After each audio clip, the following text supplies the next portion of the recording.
दुनिया एक ऐसे मोड़ पर खड़ी है जहां इतिहास की पुरानी यादें और भविष्य का डर आपस में टकरा रहे हैं। पूर्व एशिया के समंदर में उठती लहरें अब केवल पानी का शोर नहीं है, यह एक आने वाले तूफान की आहट है। आज हम उस खतरे की बात कर रहे हैं जिसने चीन और जापान के रिश्तों को दूसरे विश्व युद्ध के बाद के सबसे निचले स्तर पर धकेल दिया है। ये कहानी शुरू होती है एक बयान से, लेकिन इसका अंत कहाँ होगा ये कोई नहीं जानता। आज बात करेंगे हम फेयर ऑब्जर्वर के प्रधान संपादक, editor in chief Atul Singh के शब्दों में अपने आर्टिकल में क्या कुछ लिखा है इस बिंदु को लेके। अतुल सिंह लिखते हैं कि जनवरी 2026 की शुरुआत हो चुकी है।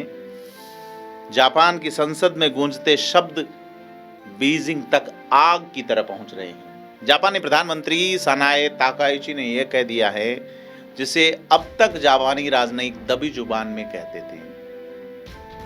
उन्होंने स्पष्ट कर दिया है कि अगर चीन ताइवान पर हमला करता है तो जापान चुप नहीं बैठेगा।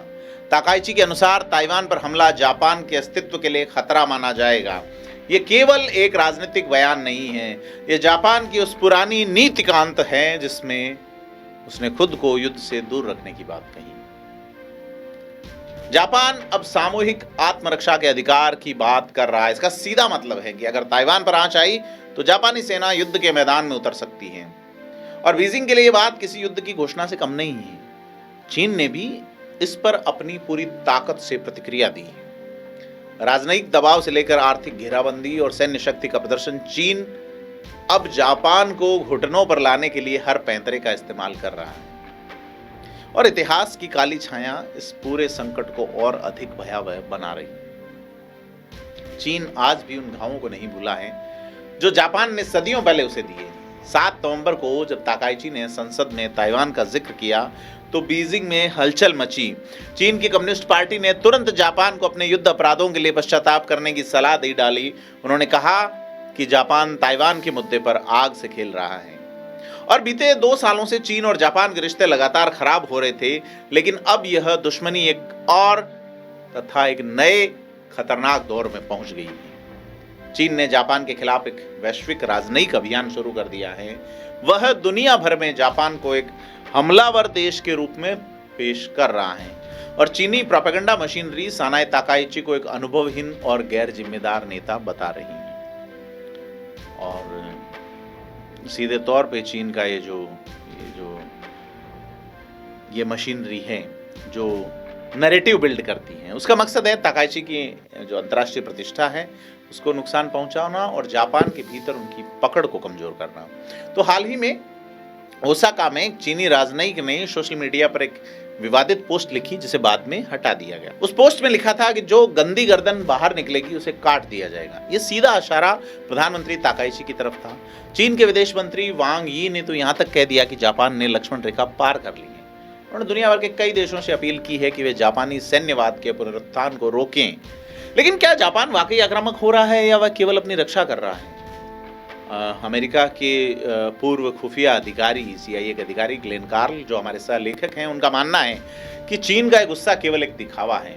वो कहते हैं कि चीन अपने लगभग सभी पड़ोसियों को डरा रहा है, चाहे वह दक्षिण चीन सागर हो या पूर्वी चीन सागर। 2025 में 2025 के अंत में चीन की सेना ने ताइवान के चारों ओर एक विशाल सैन्य अभ्यास किया था और उन्होंने 2 दिनों तक ताइवान की घेराबंदी का नाटक किया जिसने टोक्यो और ताइपे दोनों की रातों की नींद उड़ा दी। जापान की यह घबराहट वाजिब है। बीजिंग का व्यवहार ऐसा है जैसे कि वह किसी की नहीं सुनेगा। जब भी कोई देश चीन की विचारधारा से सहमत नहीं होता तो उसे निशाना बनाया जाता है।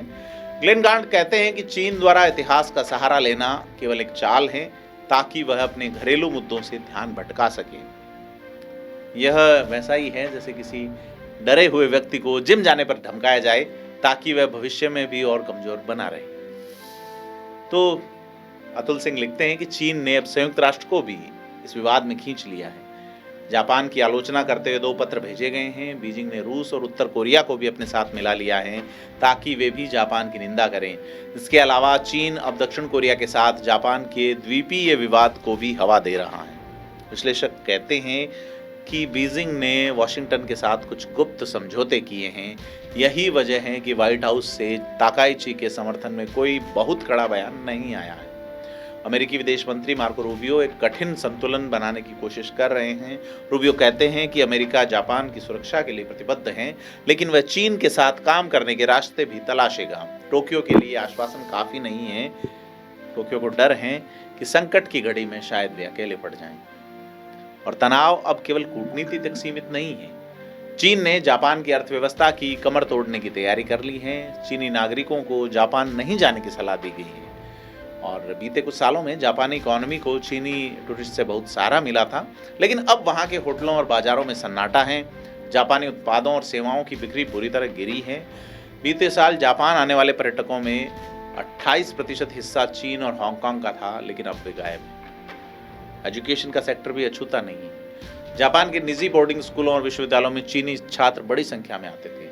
रग्बी स्कूल जापान और हैरो इंटरनेशनल जैसे महंगे संस्थानों में अमीर चीनी बच्चे पढ़ते थे। अब चीनी सरकार ने छात्रों को जापान जाने से मना कर दिया है, जिससे एक बड़ा आर्थिक नुकसान हो रहा है। इसके अलावा जापानी समुद्री भोजन पर भी प्रतिबंध लगा दिया गया है। फुकुशिमा परमाणु क्राइसिस के बाद लगाया गया यह प्रतिबंध हाल ही में हटा था, लेकिन अब इसे फिर से लागू कर दिया गया है। सांस्कृतिक रूप से भी चीन ने जापान को अलग थलग करना शुरू कर दिया है। जापानी फिल्मों और संगीत कार्यक्रमों को रद्द किया जा रहा है। जापान की मशहूर एनिमे फिल्मों को चीन के सिनेमा घरों से हटा दिया गया है। भले ही चीन ने अभी तक जापानी उत्पादों के पूर्ण बहिष्कार का आह्वान नहीं किया है, लेकिन जापानी निवेशकों का भरोसा डगमगा गया है। चीन में जापानी निवेश अपने सबसे निचले स्तर पर हैं। केवल 10% जापानी कंपनियों ने कहा है कि वे भविष्य में चीन में अपना कारोबार बढ़ाना चाहती हैं। और असली चिंता सैन्य गतिविधियों को लेकर है। दिसंबर के महीने में खतरनाक घटना हुई। अंतर्राष्ट्रीय जल क्षेत्र में चीनी लड़ाकू विमानों ने जापानी विमानों पर अपना रडार लॉक कर दिया। ये किसी भी समय एक बड़ी हवाई झड़प में बदल सकता था, लेकिन उस वक्त रूस और चीन के परमाणु बम वर्षक विमानों ने जापान के पास एक संयुक्त उड़ान भरी। ओकिनावा और मियाको द्वीपों के बीच से गुजरते इन विमानों ने टोक्यो को एक कड़ा संदेश दिया है। तो रूस और चीन की जुगलबंदी जापान के लिए सबसे बड़ा खतरा है। जापान को डर है कि चीन अब सेनकाकू और योनागुनी जैसे द्वीपों पर अपना दावा मजबूत करेगा। जवाब में जापान भी पीछे नहीं हट रहा है। वह अपनी 160 द्वीपों की श्रृंखला में मिसाइल्स तैयार कर रहा है, तैनात कर रहा है। तो जापान की जो दक्षिणी सीमा है वहाँ बड़े पैमाने पे विमान तैनात किए जा रहे हैं। जापान अपनी जो रैपिड डिप्लॉयमेंट ब्रिगेड है उसको भी मजबूत कर रहा है, जो अमेरिकी मरीन कॉर्प्स की तरह काम करती हैं। तो चीन में जापान अपने शांतिवादी मुखौटे को उतार रहा है और फिर से सैन्य शक्ति बन रहा है। जापान का रक्षा बजट अब उसकी जीडीपी का 2% तक पहुंच गया है। हालांकि विशेषज्ञों का कहना है कि यह बजट वृद्धि उतनी प्रभावी नहीं है, क्योंकि येन की कीमत डॉलर के मुकाबले गिर गई है। इसके अलावा जापान के सामने सबसे बड़ी चुनौती उसकी आबादी है। वहाँ के युवा सेना में भर्ती नहीं होना चाहते। तकनीकी तौर पर उन्नत होने के बावजूद जापान के पास सैनिकों की बड़ी कमी है। इतना ही नहीं, जापान के पास सूचना प्रौद्योगिकी और साइबर सिक्योरिटी के स्पेशलिस्ट की भी भारी कमी है। 2030 तक जापान को लगभग 8 लाख आईटी पेशेवरों की जरूरत होगी। ऐसे में एक बड़ा युद्ध लड़ना जापान के लिए बहुत मुश्किल होगा। दूसरी तरफ चीन की सैन्य शक्ति पिछले 30 सालों में 13 गुना बढ़ी है। चीन का रक्षा बजट आज $250 अरब से भी ज्यादा है। चीन के पास ड्रोन बनाने की असीमित क्षमता है और उसकी नौसेना दुनिया की सबसे बड़ी नौसेनाओं में से एक है। और इस पूरे विवाद के पीछे इतिहास की कड़वाहट सबसे बड़ा कारण है। चीन आज भी ताइवान को जापान के पहले उपनिवेश के रूप में देखता है। 1895 में जापान ने चीन को हराकर ताइवान पर कब्जा किया था। जापान ने वहां 50 साल तक राज किया। हालांकि जापान ने ताइवान में बुनियादी ढांचे का विकास किया, लेकिन वहां के लोगों पर जापानी संस्कृति थोपी गई। फिर भी बहुत से ताइवानियों का मानना है कि जापानी शासन चीनी कम्युनिस्ट पार्टी के शासन से कहीं बेहतर था। चीन के लोग 1937 के नानजिंग नरसंहार को कभी नहीं भूल सकते। उस दौरान जापानी सैनिकों ने लाखों चीनियों की हत्या की थी। आज भी जब जापानी नेता यासुकानी मंदिर जाते हैं तो चीन में गुस्से की लहर दौड़ जाती है। इस मंदिर में उन लोगों को श्रद्धांजलि दी जाती है जिन्होंने जापान के लिए युद्ध लड़ा था, जिसमें कुछ युद्ध अपराधी भी शामिल थे। प्रधानमंत्री ताकाइची और उनके रक्षा मंत्री कोइजुमी नियमित रूप से इस मंदिर में जाते रहे हैं। तो जापान का कहना है चीन इतिहास का इस्तेमाल एक हथियार की तरह कर रहा है। वे कहते हैं कि चीन उन करोड़ों लोगों को भूल जाता है जो माओ के शासन के दौरान मारे गए। जापान का तर्क है कि वह दूसरे विश्व युद्ध के बाद एक शांतिप्रिय देश रहा है और उसने दुनिया भर में विकास में बड़ा योगदान दिया है। जापानी राजनेताओं का मानना है कि ताइवान की शांति जापान की सुरक्षा से सीधे जुड़ी हुई है। शिंजो आबे ने भी यही कहा था कि ताइवान पर संकट मतलब जापान पर संकट। तो ताकाइची के बयान से लेकर दोनों देशों का नजरिया अब अलग नजर आ रहा है। जापान के राजनयिक कहते हैं कि प्रधानमंत्री ने केवल संसद में एक सवाल का जवाब दिया था, उन्होंने युद्ध की बात नहीं की थी। लेकिन चीन ताकाइची को एक बड़े खतरे के रूप में देखता है। चीन शिंजो आबे की उत्तराधिकारी मानते हैं, जिन्होंने चीन के खिलाफ एक सख्त मोर्चा खोला था। चीन को डर है कि ताकाइची अमेरिका के साथ मिलकर चीन की घेराबंदी कर रही है। और हाल ही में डोनाल्ड ट्रंप की जापान यात्रा ने चीन की चिंताएं बढ़ाई हैं। जापान ने अमेरिका में भारी निवेश करने और अमेरिकी हथियार खरीदने का वादा किया है। चीन को लगता है कि जापान अमेरिका को खुश करके चीन के खिलाफ अपना समर्थन पक्का कर रहा है।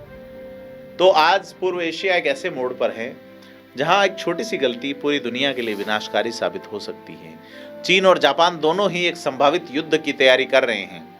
जापान के भीतर अब परमाणु हथियार हासिल करने की चर्चा भी शुरू हो गई है और एक बड़ा बदलाव है, बहुत बड़ा बदलाव है, क्योंकि जापान दुनिया का इकलौता देश है जिसने परमाणु हमले का दर्द झेला है।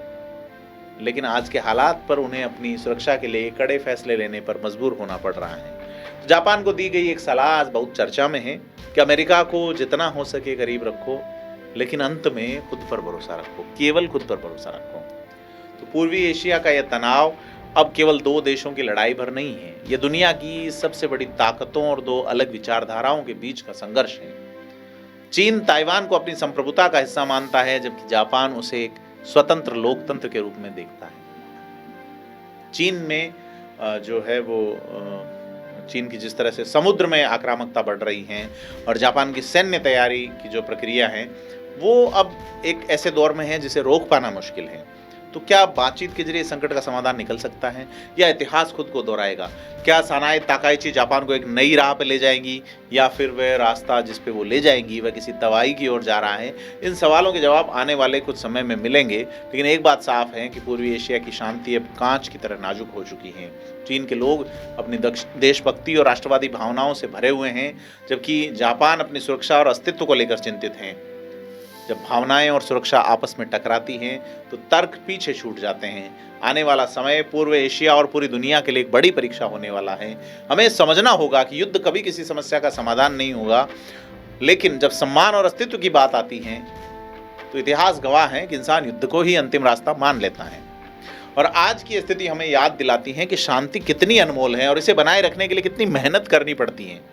चीन और जापान के बीच की ये खाई अगर और गहरी हुई तो इसके परिणाम केवल एशिया नहीं बल्कि पूरी दुनिया को भुगतने होंगे। वैश्विक अर्थव्यवस्था से लेकर अंतर्राष्ट्रीय सुरक्षा तक सब कुछ दांव पर लगा है। अब देखना यह है कि क्या बीजिंग और टोक्यो के नेता अपनी समझदारी से इस तूफान को टाल पाते हैं या फिर दुनिया एक और बड़े संघर्ष की गवाह बनेगी। क्योंकि चीन और जापान की यह रंजिश एक नए और भयावह अध्याय की ओर है। पूर्वी एशिया के आकाश पर युद्ध के बादल मंडरा रहे हैं। हर बीतता दिन इस खतरे को और करीब ला रहा है। मानवता को उम्मीद करनी चाहिए कि संवाद का रास्ता बना रहे और दुनिया को एक बार फिर से युद्ध की आग में न झुलसना पड़े। इतिहास की गलतियों से सबक लेना ही भविष्य को सुरक्षित रखने का एकमात्र तरीका है। अब जिम्मेदारी उन नेताओं के कंधों पर है जो इस वक्त सत्ता के गलियारों में बैठे फैसले ले रहे हैं। उनकी एक कलम की नोक पूरी दुनिया का भाग्य बदल सकती हैं। आपको क्या लगता है? कमेंट करके बताएं। और कैसा लगा आपको यह आर्टिकल फेयर ऑब्जर्वर के प्रधान संपादक अतुल सिंह ने जिसे लिखा है। इस आर्टिकल को पढ़ने के लिए आप डिस्क्रिप्शन बॉक्स में लिंक पे भी क्लिक कर सकते हैं। फेयर ऑब्जर्वर हिंदी को सब्सक्राइब करना ना भूलें। धन्यवाद।